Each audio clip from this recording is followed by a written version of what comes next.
Bonjour à celles et ceux que je n'ai pas pu saluer. Voilà. Toute parole est utile pour corriger. Est-ce que vous voulez être corrigé? C'est une drôle de question, ça. Hein? Quand j'ouvre ma Bible dans ma chambre, est-ce que j'ai un cœur qui veut être corrigé par Dieu? Le titre de ce message, c'est « Fête des pères et des mères spirituelles ». Fête des pères et des mères, F-A-I-T-E-S, parce que le Seigneur Jésus nous demande de faire des disciples. Et pour faire des disciples, il faut des gens qui font des disciples. Et le Seigneur a besoin de pères et de mères spirituels. Peut-être que tu n'as pas d'enfants parce que tu es trop jeune ou parce que tu n'as pas encore eu cette grâce. Dieu voit en toi un père et une mère spirituelle que tu dois devenir. Peut-être que tu as déjà des enfants, tu as ce cadeau, mais Dieu veut plus pour toi. En tant que papa, en tant que maman, Dieu veut que tu sois père et mère spirituel. Alléluia. Pourquoi? Parce que le Seigneur veut sauver ce monde. Amen. Et vous savez quoi? Pour lui, c'est rien de remplir l'Église. Il lui suffit de guérir un paralytique, un aveugle. Il lui suffit de donner des songes aux douésis. Et les gens viendront. Mais saurons-nous nous en occuper? Sommes-nous prêts à prendre le temps qu'il faut pour les aider à s'approcher de Christ? Fête des pères. Ce matin, on va se servir d'une histoire qu'on trouve dans 2 Samuel au chapitre 6. C'est ballot, les versets, ils sont là. Ça ira, il n'y en a pas beaucoup. 2 Samuel 6. Vous savez, c'est l'histoire de David lorsque il a ramené l'arche de l'Alliance à Jérusalem. Il dansait de toutes ses forces, il criait, il sautait en l'air devant l'arche, et puis sa femme, Michal, l'a méprisé. Et alors on va étudier ce passage sous l'angle du discipulat. Nous devons faire des disciples, et on va voir 6 domaines dans lesquels on va pouvoir comparer la vie de David et la vie de Michal. Et l'idée, si vous voulez, c'est que nous sommes tous quelque part entre Michal et David. Michal, c'est l'image de la chair, c'est l'image de l'être naturel. David, c'est l'image de la vie de l'esprit. D'accord? Et dans ces différents domaines, on se reconnaît tous plus ou moins, on est tous quelque part sur ce chemin entre notre vieille nature, notre ancienne vie, et puis la vie de l'esprit que nous vivons tous et dans laquelle nous voulons progresser toujours davantage quand nous aimons Jésus-Christ. On lit ensemble le chapitre 6 de 2 Samuel. Avant, il faut que je vous dise pourquoi je vous parle de cela. L'été dernier, j'ai compris que Dieu me demandait de me recentrer sur l'essentiel. Durant des décennies, j'ai fait beaucoup de choses, mais je me suis éloigné de l'essentiel. Et l'essentiel, c'est faire des disciples. Alors j'ai demandé pardon au Seigneur, et puis je me suis engagé sur une nouvelle voie. Donc, ce qui est nouveau pour moi depuis bientôt 1 an, c'est que j'ai dans mon cœur ce désir d'aider des frères à devenir des disciples. Et c'est ce que Dieu nous demande à chacun, non? Et là, dans la tête de beaucoup d'entre vous, se passe la même chose qui se passait dans ma tête avant lorsque j'entendais ce verset, c'est oui, mais ça veut dire quoi faire des disciples? Et comment on fait pour faire des disciples? Et est-ce que je peux faire des disciples? Est-ce que je suis habilité à faire des disciples? Vous les avez, ces questions, dans vos têtes? Eh bien, c'est bon signe. Il y a des réponses à ces questions. Amen. Et ce n'est pas parce qu'il y a des choses qu'on ne sait pas ou qu'on ne comprend pas encore qu'il faut s'arrêter sur ce chemin, parce que l'ordre est là. Le commandement, la mission, le mandat missionnaire est là pour chacun d'entre nous. Amen. Et je vous parlerai aussi, dans le cadre de ce message, d'une formation. J'ai parlé de mon expérience aux frères du conseil, à Bruno, et je leur ai proposé de partager ce que j'ai découvert. Il y a un outil qui s'appelle LVS, voilà, c'est des leçons qu'on donne, c'est un cadre qui permet justement d'aider quelqu'un à devenir disciple. Je mets en pratique ces choses et je me propose d'aider des frères et des sœurs de l'Église à découvrir cet outil qui permet de faire des disciples. Voilà. Donc ça commencera en septembre, je vous expliquerai tout en détail. Et ce message a pour but de susciter en vous la curiosité et peut-être ce désir de faire partie de cette belle aventure. 2 Samuel 6, il faut qu'on lise le chapitre en entier. David rassembla encore toute l'élite d'Israël au nombre de 30 000 hommes. Et David, avec tout le peuple qui était auprès de lui, se mit en marche depuis Baal-et-Juda pour faire monter de là l'arche de Dieu, devant laquelle est invoqué le nom de l'Éternel des armées qui réside entre les chérubins au-dessus de l'arche. Ils mirent sur un char neuf l'arche de Dieu. Alors l'arche de Dieu, pour ceux qui ne savent pas, c'est un coffre en bois. C'est ce fameux coffre que Moïse a fait construire lorsqu'ils étaient dans le désert et dans lequel il y avait donc la manne, il y avait le bâton d'Aaron, il y avait les tables de la loi. Et ça symbolise la présence de Dieu au milieu du peuple. Voilà, l'arche de l'Alliance ou le coffre de l'Alliance, il y a plusieurs noms. Donc c'est ce coffre qui arrive là. Ils l'ont mis sur un char et j'en suis au verset 4. Ils l'emportèrent donc de la maison d'Abinadab sur la colline. Uza marchait à côté de l'arche de Dieu et Achjo allait devant l'arche. David et toute la maison d'Israël jouaient devant l'Éternel et de toutes sortes d'instruments, de bois de cyprès, des harpes, des luttes, des tambourins, des sistres et des cymbales. C'était la fête. Pour le peuple d'Israël, le fait de ramener à Jérusalem, d'avoir au milieu de leur pays, dans cette ville qui va devenir leur capitale, l'arche de Dieu, ça voulait dire que Dieu était avec eux. C'était une joie incroyable. L'Éternel des armées, d'autres traductions disent le Dieu de l'univers. C'est le Dieu de l'univers qui accorde la grâce à un peuple de vivre au milieu d'eux. Alors ils sont fous de joie. Mais, problème, drame, lorsqu'ils furent arrivés à l'ère de Nacon, Uza étendit la main vers l'arche de Dieu et la saisit parce que les bœufs la faisaient pencher. La colère de l'Éternel s'enflamma contre Uza et Dieu le frappa sur place à cause de sa faute. Uza mourut là, près de l'arche de Dieu. David fut irrité de ce que l'Éternel avait frappé Uza d'un tel châtiment.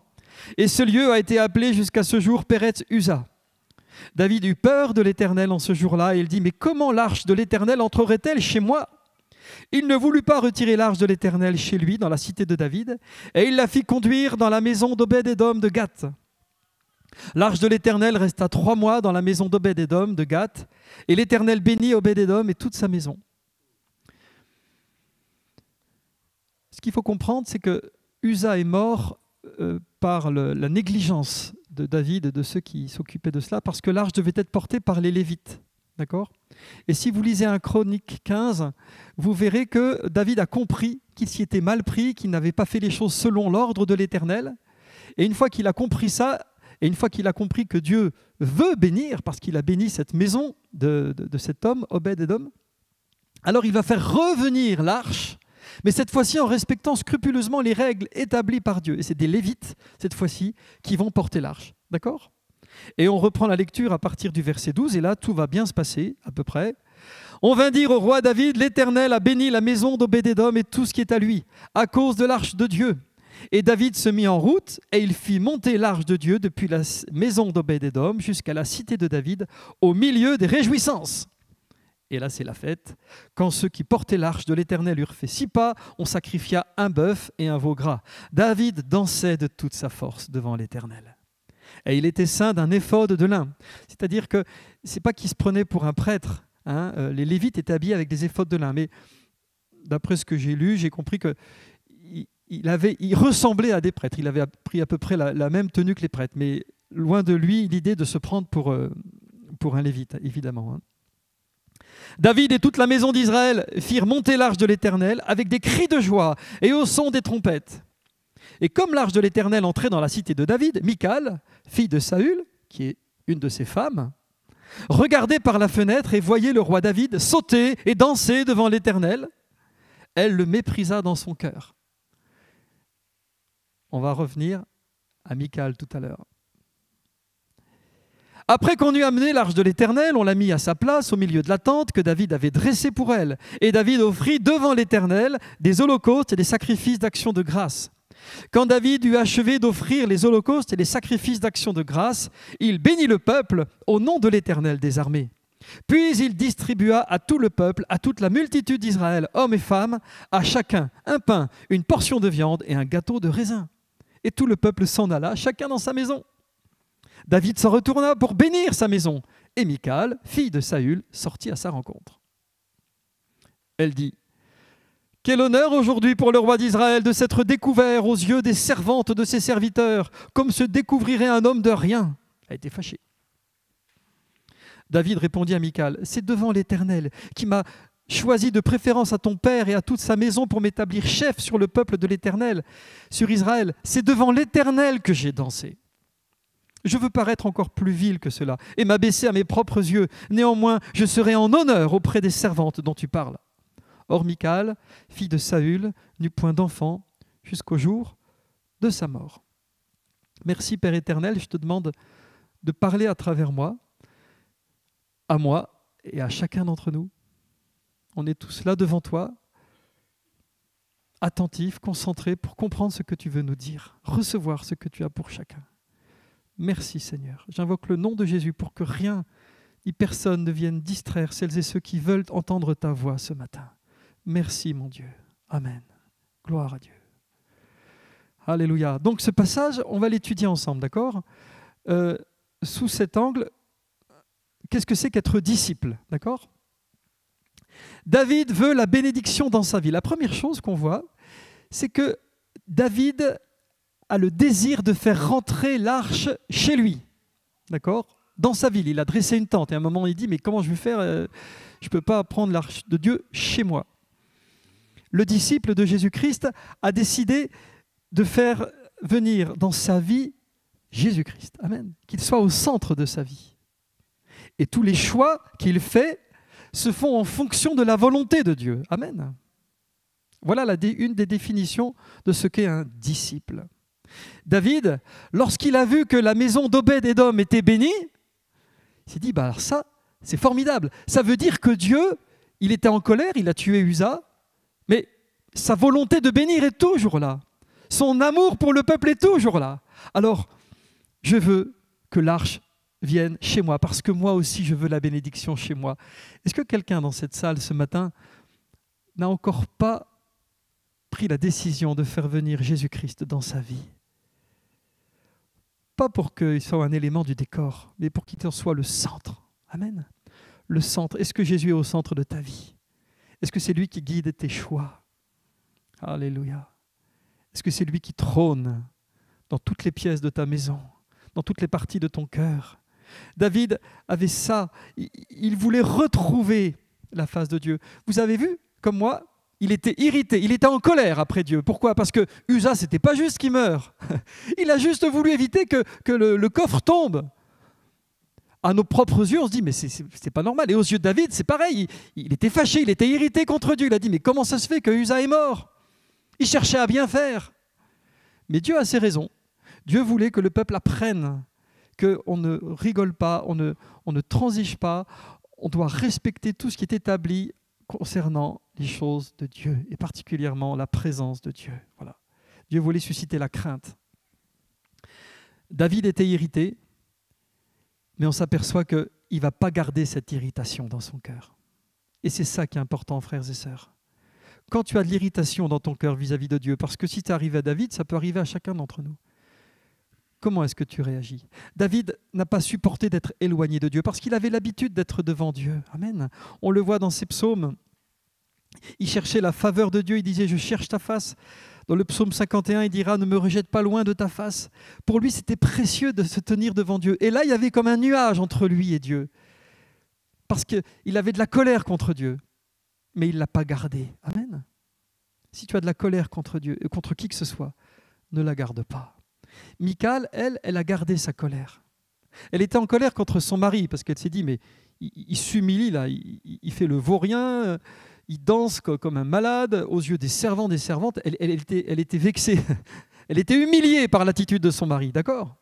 Et le problème, c'est que ces pensées de mépris, ces pensées d'irritation, elle aussi était irritée à son tour.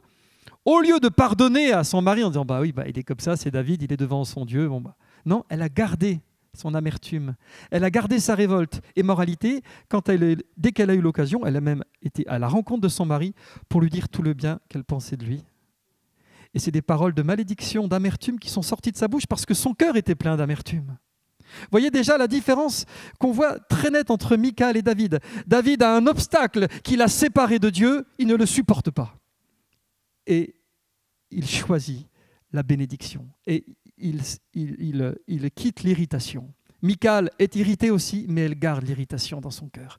Et moralité, au lieu d'être un instrument de bénédiction, elle sera une source d'eau amère, parce qu'elle va garder ce mépris dans son cœur. Voyez ? Deuxième chose, concernant la vie de disciple. Donc, premier point, un disciple, c'est quelqu'un qui met Christ au centre de sa vie, qui soumet tous les choix qu'il a à faire par rapport à la volonté de Dieu. Amen. Ce qu'on voit aussi dans cette histoire, deuxièmement, donc, c'est que David, il cherche à plaire à Dieu. Amen. C'est comme ça qu'il fonctionne. Il comprend que l'arche doit être portée par les Lévites. Il comprend qu'il y a des règles très strictes à respecter. Je ne vous les lirai pas, c'était dans 1 Chronique 15, c'est pas grave, vous lirez. Et mieux que ça, vous avez vu, quand il fait rentrer l'arche, il offre des sacrifices. Dès que les Lévites ont fait 2 pas, ils ont sacrifié un bœuf et un veau gras. Il refait des sacrifices après, des holocaustes et des actions de grâce. Parce que David sait que sans effusion de sang, il n'y a pas de pardon des péchés. Et ce qui compte pour lui, plus peut-être encore que la présence de Dieu, c'est la faveur de Dieu. Quand l'Ancien Testament nous parle de la face de Dieu, vous connaissez la bénédiction que les prêtres invoquaient sur le peuple, il disait « fais luire ta face sur le peuple », ça veut dire « fais luire, donne ta faveur », que ta face soit favorable. Quand le souverain sourit, alors le peuple est heureux. Est-ce que nous nous tenons devant Dieu ? David se tenait devant Dieu. Et pour lui, c'était important d'avoir le sourire du Seigneur, de savoir qu'il lui était agréable. On va prendre la Sainte Seine tout à l'heure, frères et sœurs. La Sainte Seine, elle est là pour nous rappeler les souffrances de notre Seigneur. Que sur la croix, il a donné son sang pour nous. Il a été torturé pour nous. Son visage a été défiguré pour nous, pour que nos péchés soient pardonnés. Alléluia. N'oublions pas cela. N'oublions jamais cela. Ça doit être le cœur de nos pensées. Et on n'est pas obligé d'attendre le dimanche matin pour se rappeler « Ah oui, c'est vrai, Jésus est mort pour moi ». Non, l'Épître aux Hébreux nous demande de fixer les yeux sur Jésus lorsqu'il a supporté toute cette opposition de la part des pécheurs, parce que c'est ça qui renouvelle notre amour pour Dieu. C'est ça qui nous rappelle toute cette immense grâce dont nous bénéficions, le sang de Jésus-Christ. Et David, il n'avait pas le sang de Jésus, mais il savait l'importance d'être en règle avec Dieu. Amen. Mon frère, ma sœur, où est-ce que tu en es par rapport au péché ? Dans la formation de disciples, pour moi, c'est le cœur, c'est vraiment le plus important. On doit aider celles et ceux qui se débattent dans leurs péchés, ceux qui ne s'en sortent pas, ceux qui sont encore esclaves d'une chose ou d'une autre. Notre devoir, nous qui sommes mûrs et matures, c'est de les aider à être vainqueurs. Amen. Pour pouvoir vivre cette vie de liberté, cette vie paisible, cette vie qui honore Dieu. Alléluia. Parce que la Bible nous donne d'être vainqueurs sur tout péché. Alléluia. L'apôtre Paul a dit « Je ne me laisserai asservir par quoi que ce soit. » Amen. Mais ça demande des explications pour beaucoup. Et moi-même, il y a des choses que j'ai compris il y a quelques années que je n'avais pas compris avant. On évolue sur ce chemin, n'est-ce pas ? Michal, elle ne cherche pas à plaire à Dieu. Elle cherche à plaire aux autres. Elle a son statut de reine. Et c'est ça qui est le plus important que tout. D'accord ? David cherche à plaire à Dieu, elle cherche à plaire aux autres. Être spirituel, être charnel. Et chacun d'entre nous, on se situe quelque part entre Michal et David. Où en es-tu par rapport au péché ? Est-ce que tu as réglé ce problème ? Est-ce que tu as une bonne conscience ? On parlait hier avec les jeunes, le baptême, c'est l'engagement d'une bonne conscience. Est-ce que depuis que tu es baptisé, tu gardes ce souci, cet objectif de garder une bonne conscience vis-à-vis de Dieu ?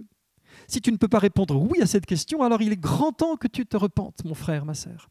Il est grand temps que tu te remettes en question et que tu considères que ta religion ne te suffit pas, mais que Dieu t'a appelé à une vie de liberté. Alléluia. Où tu peux marcher avec un cœur purifié, avec la joie d'être devant ton Dieu. Amen. Voilà ce que Dieu a prévu pour chacun d'entre nous. Michal ne connaît pas cette grâce, elle ne connaît pas cette joie. Elle a comme une idole, l'idole de son image à elle, l'idole de son moi, l'idole de son statut, qui la rassure, qui lui donne le sentiment d'être supérieure aux autres. C'est comme ça qu'elle fonctionne, Michal. Elle est juste humaine. Elle est juste humaine. Prenons garde que ce levain dont Jésus parlait, le levain des pharisiens, ne vienne souiller la pâte que nous sommes. Prenons garde que le levain de la malice et de la méchanceté ne prospère pas dans notre cœur. J'ai un collègue qui est pizzaiolo, il m'a donné des pâtons, des morceaux de pizza, de pâte à pizza. Et alors il m'a dit, il faut que tu fasses gaffe, il faut vite que tu les mettes au frigidaire parce que sinon ça... Vous savez, parce qu'il y a la levure dedans. Alors c'était épatant ce truc-là. Du coup ça m'a amusé, je voyais le truc, oups, voilà. Et j'ai réfléchi au levain. Un peu de levain fait lever toute la pâte.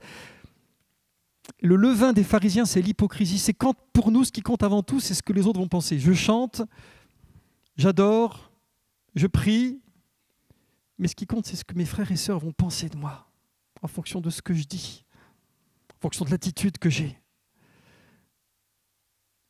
Si on n'y prend pas garde, ce levain-là, frères et sœurs, il peut vite prendre dans notre cœur. Et du coup, notre communion avec Dieu, on passe à côté. Vous savez, David, on est là pour l'honorer, pour voir que c'était un homme formidable, mais quelques chapitres après, 5 chapitres après, dans 2 Samuel 11, il va coucher avec Bathsheba, il va tuer son mari. Et pendant au moins 1 an, il va faire comme si de rien n'était. Donc ne croyons pas que David était parfait, que durant toute sa vie, il était clean et que dès qu'il avait un péché, il se repentait tout de suite et la vie était sans aucun nuage entre lui et Dieu. Non, ce serait faux de penser ça. Pendant 1 an, il a vécu comme si de rien n'était. Il avait tué le mari de sa maîtresse. Et il a fallu qu'un homme de Dieu vienne le reprendre. Et là, il s'est repenti. Là, il s'est repenti. Et là, il est revenu à Dieu. Ce que je veux vous dire par là, c'est qu'on n'a jamais réglé définitivement le problème du péché. C'est pour ça qu'on doit s'entraider les uns les autres. Aujourd'hui, je suis en mesure d'aider quelqu'un. Demain, c'est ce quelqu'un qui pourra m'aider. Oui ou non? Et nous sommes tous appelés, frères et sœurs. C'est la volonté du Seigneur à nous édifier les uns les autres. Faites des pères et des mères spirituels. Une troisième chose que je veux voir avec vous ce matin, il y en a 6 donc, c'est la vie de piété de David. Un des domaines de la vie du disciple, c'est donc les choix de vie avec Christ au centre, c'est victoire sur le péché, amen, mais c'est aussi le culte, la relation qu'on a avec notre Dieu. Quelle relation as-tu avec Dieu? Ce qui est formidable dans ce passage, je ne sais pas si vous avez fait attention, mais j'ai envie de vous relire. Regardez comment David dansait de toute sa force devant l'Éternel. Il était ceint d'un éphod de lin. David et toute la maison d'Israël firent monter l'arche de l'Éternel avec des cris de joie et au son des trompettes. Elle voyait le roi sauter, danser devant l'Éternel. Non mais c'était incroyable. Franchement, vous imaginez la scène? Je ne vais pas le faire, hein. Mais voilà quoi. Imaginez. C'est de la folie. C'était de la folie. Une joie incroyable. Amen. Parce que dans sa relation avec Dieu, il n'y avait que du vrai, que de l'authentique. Est-ce que tu n'as pas soif, mon frère, ma sœur, de cette relation avec Dieu? Moi, j'ai soif de ça, perso. Et je dois progresser. Et je crie à Dieu pour qu'il m'aide à être à son écoute lorsque je lis sa parole. Pour qu'il m'aide à être vrai lorsque je suis assis ou debout à ma place dans l'église. Et que je n'ai qu'un seul souci, c'est de me tenir devant lui. Parce que s'il ne m'aide pas, franchement, moi, j'y arrive pas. J'ai besoin de progresser. Oui, je suis mieux que Michal. Ok. Elle s'en moquait carrément de l'arche. Non, moi, j'en suis pas là. Mais j'en suis encore loin de David. Et j'ai envie de progresser. Où en es-tu sur ce chemin entre cette adoration que David manifeste et puis le point de départ, Michal? Parlons de Michal un petit peu, la pauvre. Alors elle ne se réjouit pas du tout que l'arche arrive, elle s'en moque complètement, elle est restée chez elle d'ailleurs. D'accord? Et elle regarde par la fenêtre. Elle est spectatrice. Elle regarde les autres passer, mais Elle n'est pas concernée par l'arrivée de l'arche. Alors que franchement, c'était un événement incroyable, même pour elle. Non. Elle, ce qui la préoccupe, c'est ce que les gens vont penser. C'est pas bien, hein?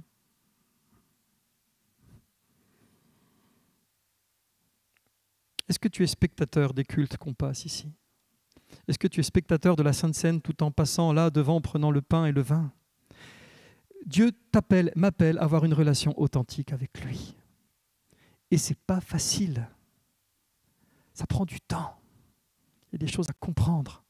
Et c'est pour ça qu'on a besoin de s'entraider. Et s'il y a des frères et sœurs qui ont envie de progresser dans ce chemin, et s'il y en a d'autres qui ont déjà avancé dans ce chemin, il faut que ceux qui ont déjà avancé puissent aider ceux qui veulent avancer, oui ou non? Je ne sais pas quelle est votre vision de l'Église, mais en tout cas pour moi c'est clair. Et pour mes frères du conseil, on est tous d'accord pour dire que c'est comme ça que ça doit marcher. Avec ou sans tel outil ou tel outil, à la limite ça c'est accessoire. Ce qui compte, c'est que ceux qui ont déjà avancé puissent se retourner au lieu d'avancer tout seul et dire « Ah mais il y a l'autre là-bas qui a du mal, tiens, je vais aller l'aider. » Amen. Et ça c'est vrai dans le domaine de l'adoration, de la prière, de la lecture de la Bible. Amen. C'est vrai dans la vie de victoire sur le péché. Alléluia. C'est vrai dans tous les domaines de notre vie. Michal ne réalise pas que c'est l'arche de Dieu de l'univers qui arrive et qui va être installée à Jérusalem. Elle passe à côté, quoi. Il y a l'arche qui est là, le peuple est dans la joie, mais elle ne ressent rien. Pire que ça, de l'irritation.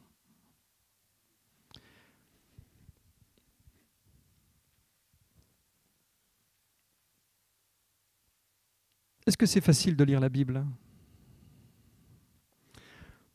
Non. On peut lire la Bible comme un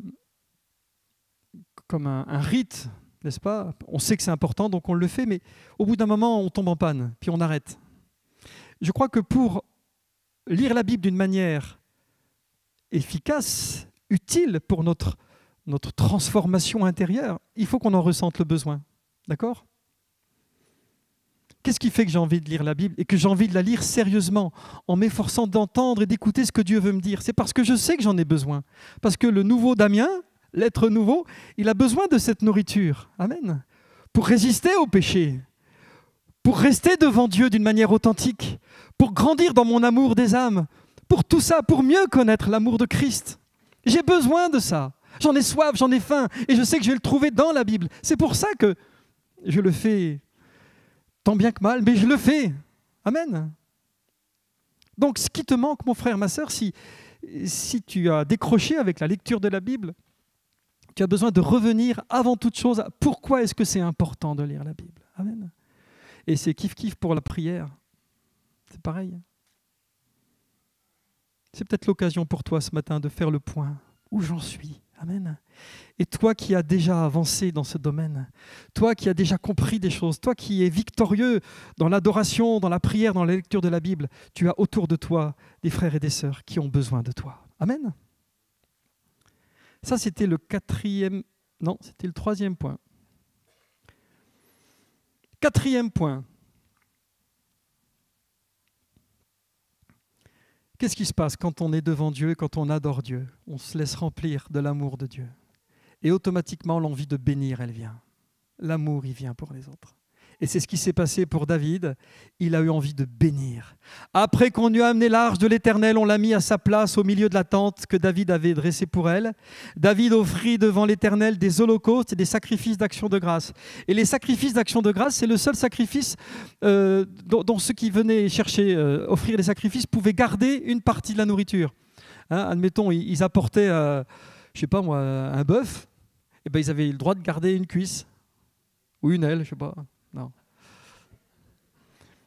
Et puis comme ça, c'est le seul sacrifice qu'ils pouvaient garder. L'Holocauste, tout devait brûler par exemple. D'accord? Et alors là, David, il a offert des sacrifices d'action de grâce et il restait plein de nourriture. Alors il a fait des parts et il a donné à tout le peuple. Regardez, quand David eut achevé d'offrir des holocaustes et les sacrifices d'action de grâce, il bénit le peuple au nom de l'Éternel des armées. Alléluia. Puis il distribua à tout le peuple, à toute la multitude d'Israël, hommes et femmes, à chacun un pain, une portion de viande et un gâteau de raisin. Et tout le peuple s'en alla, chacun dans sa maison. Ça nous parle de quoi, ça, par rapport à la vie de disciple? Ça nous parle de notre vie d'église, de notre attitude par rapport au peuple de Dieu. à nos frères et sœurs, notre implication pour être au service de l'œuvre de Dieu. C'est une partie importante, comme les autres, de la vie de disciple. Pour David, c'était clair, il dira dans le psaume 22, « Je publierai ton nom parmi mes frères, je te célébrerai au milieu de l'assemblée. » Il avait ça dans son cœur. Il voulait bénir ses frères et sœurs, tous ceux de son peuple. Et il le fait avec abondance. Il le fait avec abondance. « Si vous portez beaucoup de fruits, a dit Jésus, et c'est nous le dit à nous, c'est ainsi que mon Père sera glorifié, que vous serez mes disciples. » Amen. Nous sommes appelés à porter beaucoup de fruits. David a porté ce fruit de bénédiction, il a béni le peuple. Et là, c'est pareil. Comme dans les autres domaines, je me permets de revenir sur cette idée parce que je pense vraiment qu'elle est importante. Où j'en suis entre Michal qui, elle, donne que dalle, et puis David qui donne tout. Je suis quelque part entre Michal et David. Ce qui compte, c'est que je chemine, c'est que j'avance. Amen. Michal, comment elle fonctionne, elle ne se laisse pas bénir par David. Vous avez vu, David, il revient chez lui dans le but de bénir sa maison. Michal, elle vient, et avant même que David ait pu prononcer une bénédiction, vlan, elle le casse. Moralité, la bénédiction que David était venu apporter pour la maison, Michal n'a pas pu en bénéficier. Où en suis-je? Où en es-tu par rapport à ce quatrième domaine de la vie de disciple? Est-ce que ta vie d'église consiste à venir 2 heures par semaine écouter? Si c'est ça, si c'est seulement ça, il est grand temps que tu te remettes en question. Parce que la vie d'église que le Seigneur a prévue pour ses enfants, c'est bien autre chose. Amen. C'est bien autre chose. Le Seigneur nous demande de nous aider les uns les autres. Aidez-vous les uns les autres.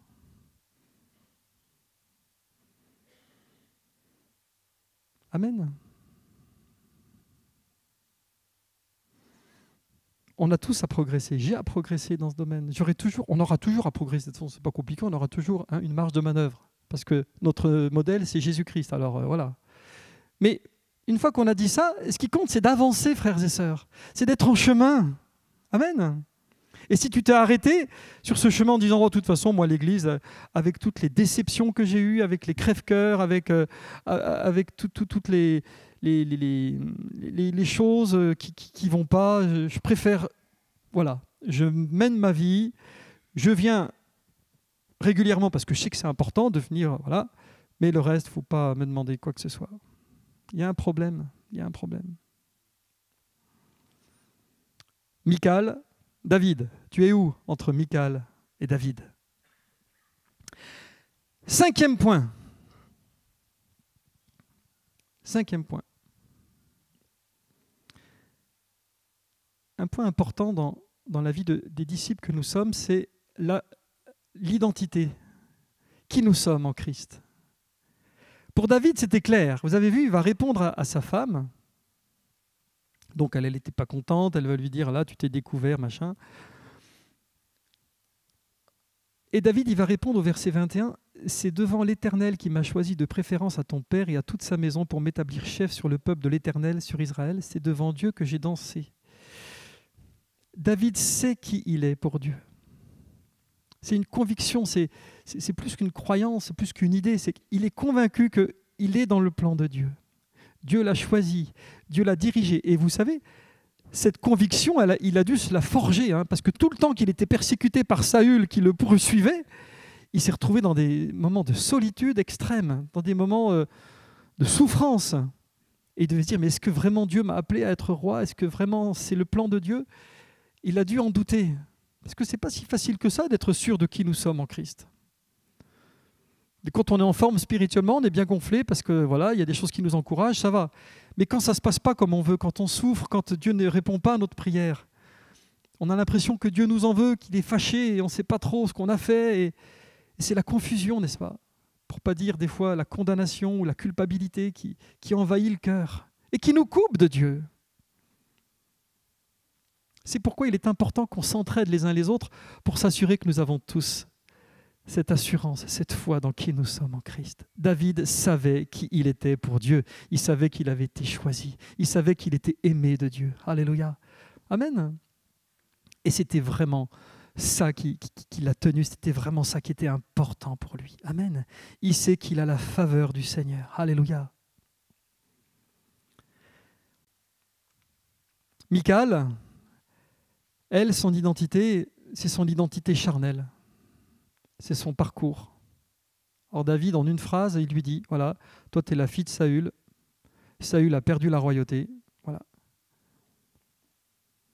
Et nous, on est tenté, quand on réfléchit à qui nous sommes, on réfléchit par rapport à notre histoire, à notre vécu. Ah oui, moi j'ai eu telle éducation, donc c'est normal que j'ai telle difficulté. Moi j'ai vécu tel traumatisme, donc forcément ça explique cette faiblesse. Et on a raison, c'est vrai quelque part. Mais si on reste uniquement avec ce raisonnement-là, on ne peut pas s'en sortir. C'est Christ qui vient et qui nous propose d'en sortir en nous disant, mais tu es fils de Dieu, tu es adopté, alléluia, tu es fille de Dieu. Amen. Et je t'appelle à être vainqueur. Et toutes ces bénédictions merveilleuses que nous avons en Christ.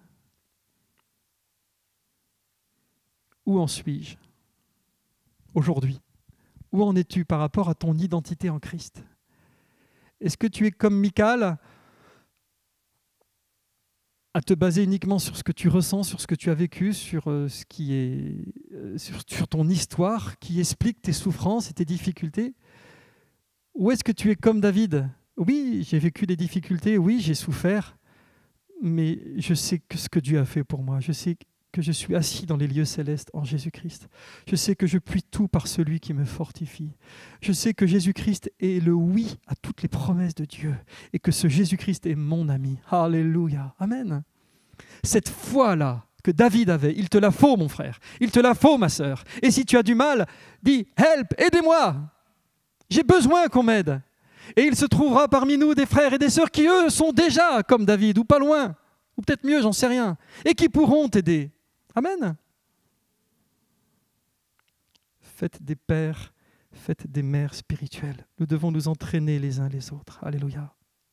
Le 6e point, le dernier donc, c'est que David apporte son témoignage. Il a à cœur d'être témoin. Et dans la vie du disciple, c'est une composante essentielle. Je vous les répète, les différentes composantes. Donc, il y a la vie séculière, et on doit aider les frères et les sœurs qui ont du mal encore à faire leur choix en fonction de la volonté de Dieu, parce que là encore, ça ne va pas de soi, des fois, ce n'est pas facile. La deuxième chose, c'est qu'on a vu le disciple que je suis doit avoir réglé le problème du péché. Est-ce que oui ou non, je suis pardonné? Est-ce que oui ou non, je suis plus que vainqueur sur le péché? Jésus-Christ est mort pour ça et je n'ai pas le droit de rester avec un point d'interrogation alors que Jésus-Christ a donné son sang. Il a donné sa vie pour ça. Et si c'est difficile, et je sais que c'est difficile pour certains, aujourd'hui, moi ça va, et peut-être que demain, ça sera difficile pour moi. N'empêche que la parole de Dieu est là et que Jésus-Christ nous donne tout ce dont on a besoin pour être vainqueur. Amen. Le 3e domaine qu'on a vu, vous vous en rappelez, c'est notre vie de piété, c'est-à-dire notre communion avec Dieu, nos moments de lecture, nos moments d'adoration, nos moments de prière. Est-ce qu'on aspire à avoir cette relation merveilleuse que David avait? Cette joie qui fait que vous dansez dans la rue en vous disant « mais si les gens, ils pensent que je suis fou, tant pis, je suis tellement heureux. » Et puis vous allez faire un bisou à tout le monde en disant « mais Jésus est vivant, Jésus vous aime. »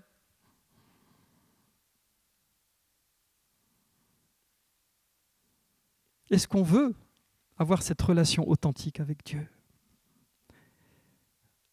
Nous devons progresser dans ce domaine aussi. On a vu aussi que lorsqu'on est disciple, on vit aussi pour nos frères et sœurs. On a à cœur le soutien de l'œuvre.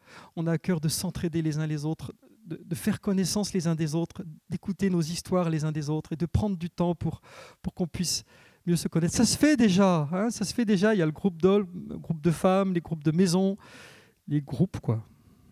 Voilà.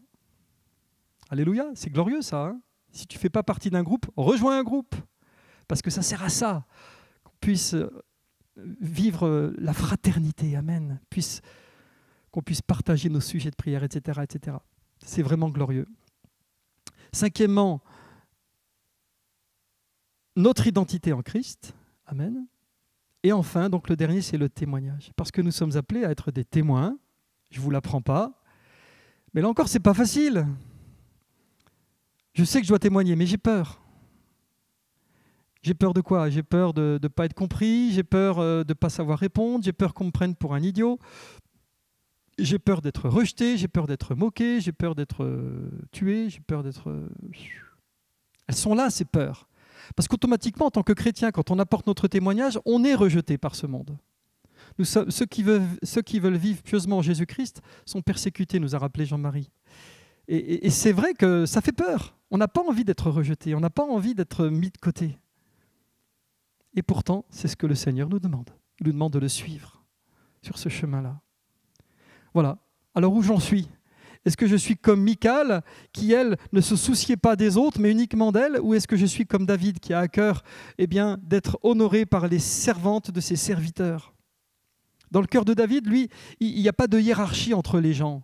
Lui, David, on comprend qu'il voit les gens comme Dieu les voit. Il voit des êtres humains. Et pour lui, la servante d'un serviteur vaut autant que sa femme, au niveau de ce que Dieu veut, au niveau de la valeur qu'ils ont pour Dieu. D'accord? Alors que dans la tête de Michal, les choses sont très claires. Il y a une hiérarchie. Il y a le roi et la reine, il y a les autres, après il y a les serviteurs, puis tout en bas, il y a les servants des serviteurs. Et son mari s'est déshabillé, je ne sais pas s'il était torse nu, enfin il s'est découvert aux yeux des servants de ses serviteurs. Voyez, elle fonctionne comme ça. Pourquoi? Parce que comme elle est en haut de la chaîne, c'est pratique, c'est la reine. Comme ça, elle est sûre que les autres sont en dessous.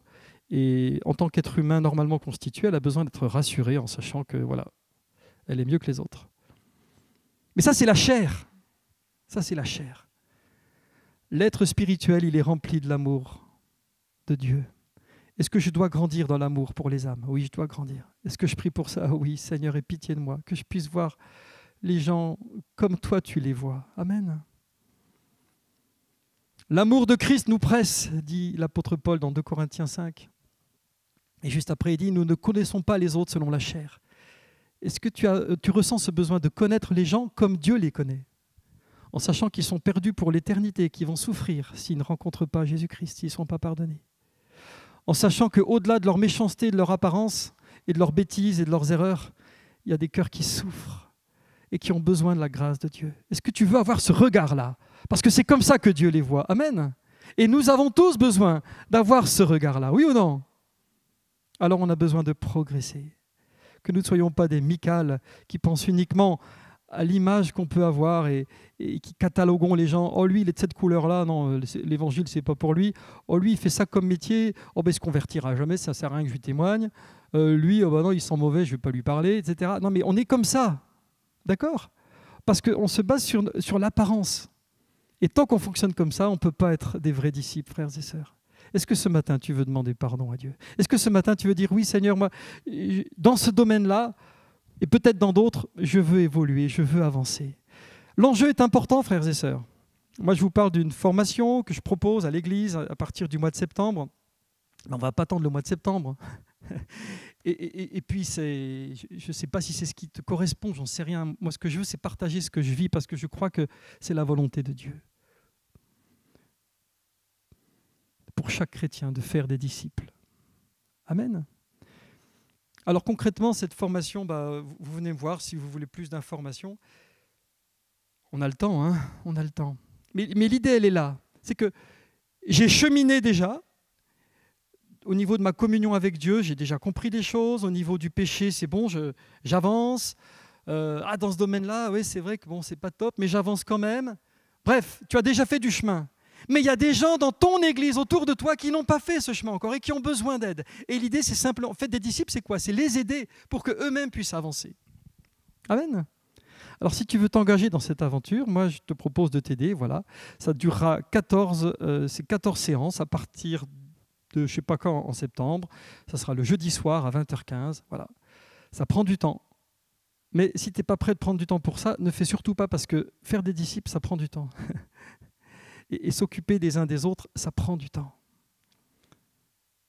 Amen. Je crois que j'ai tout dit, frères et sœurs. Voilà. On prie. Je vous rappelle ces points qui nous remettent en question tous. Et c'est l'occasion ce matin pour toi de te poser des questions. Où j'en suis par rapport à tous ces domaines?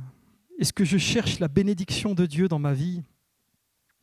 Est-ce que je cherche à plaire à Dieu, à faire ce qui lui est agréable en toutes choses? Est-ce que j'ai la haine du péché?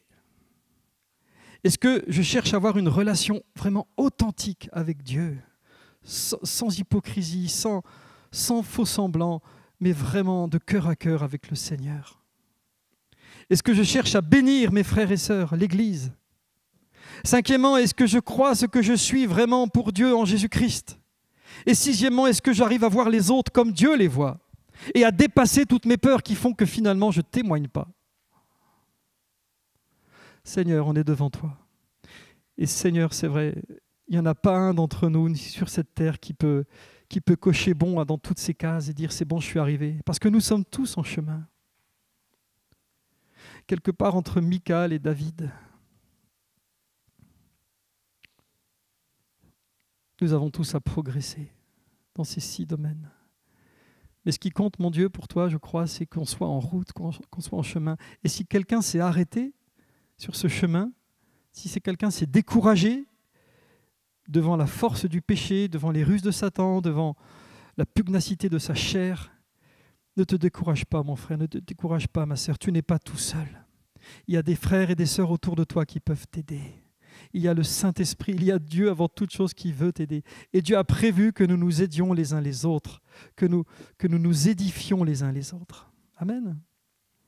Alors ne te décourage pas, demande de l'aide et plaise à Dieu que bientôt dans notre Église, il y aura des frères et des sœurs qui seront des pères et des mères spirituels. Il y en a déjà, mais pas assez pour accueillir tous ceux qui vont venir. Amen. Plaise à Dieu que beaucoup, voire tous, s'engagent dans ce beau travail, cette moisson que Dieu nous donne dans laquelle Dieu nous donne de travailler. Merci Seigneur. Oh, je te remets chacun de nos cœurs. Alléluia, alléluia. Et si quelqu'un se repent ce matin, mon Dieu, je te loue parce que non seulement tu lui pardonnes, mais tu le relèves.